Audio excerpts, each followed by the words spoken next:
नमस्कार भक्तों। आज हम प्रवेश कर रहे हैं भगवत गीता के 15वें अध्याय में पुरुषोत्तम योग।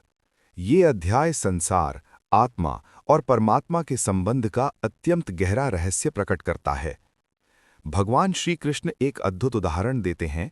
ये संसार एक उल्टे पीपल के वृक्ष के समान है, जिसकी जड़ ऊपर परमात्मा में है और शाखाएं नीचे संसार में फैली हुई हैं। इसके पत्ते वेद हैं और इसकी शाखाएं कर्मों के अनुसार फैलती रहती हैं।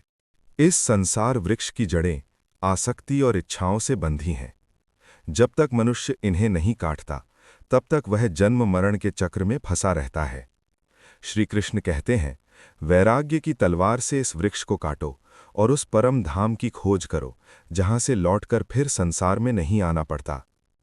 भगवान बताते हैं, जीवात्मा मेरा ही अंश है, परंतु प्रकृति के संपर्क में आकर वह मन और इंद्रियों से बंध जाता है। जब शरीर बदलता है तो आत्मा अपने साथ मन और इंद्रियों के संस्कार भी ले जाती है, जैसे हवा सुगंध को एक स्थान से दूसरे स्थान तक ले जाती है। भगवान कहते हैं, मैं ही सूर्य में प्रकाश हूँ, चंद्रमा में शीतलता हूँ, अग्नि में ऊर्जा हूँ और पृथ्वी में जीवन देने वाली शक्ति हूँ।